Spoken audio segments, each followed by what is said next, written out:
স্মরণকালের ভয়াবহতম দাবানলে পড়ছে যুক্তরাষ্ট্রের ক্যালিফোর্নিয়া। মাত্র ৩ দিনে কেবল লস অ্যাঞ্জেলেসেই পড়েছে প্রায় ৩৫,০০০ একর জমি। নিয়ন্ত্রণহীনভাবে ছড়াচ্ছে আগুন। দানবীয় অগ্নিশিখার সাথে কোনোভাবেই তাল মেলাতে পারছে না ফায়ার সার্ভিসের কর্মীরা। অনেক জায়গায় অভিযান থামিয়ে পিছু হটতে বাধ্য হয়েছে বেশ কয়েকটি ইউনিট। তবে এবারই প্রথম নয়, গেল ৫ বছরে বড় ৮টি দাবানলের অভিজ্ঞতা হয়েছে ক্যালিফোর্নিয়ার বাসিন্দাদের। কিন্তু প্রশ্ন হচ্ছে, কেন রাজ্যটিতে এত ঘন ঘন দাবানলের পেছনে কারণ কি?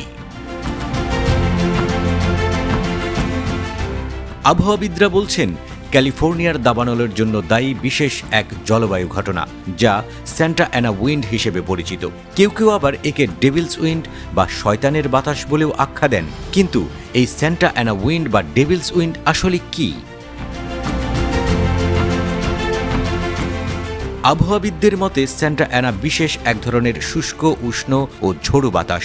সাধারণ সময়ে প্রশান্ত মহাসাগর থেকে আর্দ্র বাতাস প্রবাহিত হয় ক্যালিফোর্নিয়ার দিকে।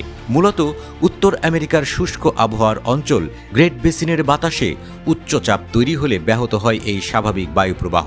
উচ্চ চাপের কারণে বিস্তীর্ণ এই মরু অঞ্চলে কমে যায় আর্দ্রতা, ফলে শুষ্ক ও উষ্ণ হতে শুরু করে বাতাস। গ্রেট বেসিন একটি পাহাড়ি আবদ্ধ এলাকা হওয়ায় সুউচ্চ সরু পাহাড়ি অঞ্চল অতিক্রম করতে গিয়ে বাতাসের গতি বেড়ে যায় প্রচণ্ড, রূপ নেয় ঝোড়ো বাতাসে। আর এই শুষ্ক উষ্ণ ঝোড়ো বাতাস বাধাগ্রস্ত করে ক্যালিফোর্নিয়ার স্বাভাবিক বায়ুপ্রবাহকে। ফলে প্রশান্ত মহাসাগর থেকে রাজ্যটিতে আসতে পারে না আর্দ্র বাতাস, এবং এই শুষ্ক বাতাসই ক্যালিফোর্নিয়া হয়ে প্রবাহিত হয় প্রশান্ত সাগরে। মূলত এই ঘটনার কারণেই স্বাভাবিকের তুলনায় শুষ্ক থাকে ক্যালিফোর্নিয়ার আবহাওয়া। তবে শুধু স্যান্টা অ্যানা উইন্ডই না, এবারের দাবানলের পেছনে কাজ করছে আরও কিছু ফ্যাক্টর। আন্তর্জাতিক গণমাধ্যমগুলোর তথ্যমতে অক্টোবর ২০২৪-এর পর থেকে জানুয়ারি ২০২৫ পর্যন্ত রাজ্যটিতে বৃষ্টি হয়েছে মাত্র ০.১৬ ইঞ্চ। শুধু প্রাকৃতিক কারণই নয়, থাকতে পারে মানবসৃষ্ট কোনো ঘটনা, এমনটাও সন্দেহ করছে কর্তৃপক্ষ। লস অ্যাঞ্জেলেসের সবচেয়ে নতুন কেনেথ দাবানল এর জন্য আটক করা হয়েছে এক সন্দেহভাজনকে।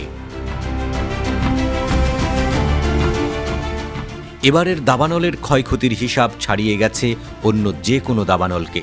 ক্যালিফোর্নিয়ায় দাবানল বেশ পরিচিত ঘটনা হলেও দাবানলে প্রাণহানি অতটা পরিচিত ঘটনা নয়। এর আগে ২০১৮ সালের দাবানলে প্রাণহানি হয়েছিল ৩ জনের, পুড়ে ছাই হয়েছিল ১৬,০০০-এর কাছাকাছি অবকাঠামো।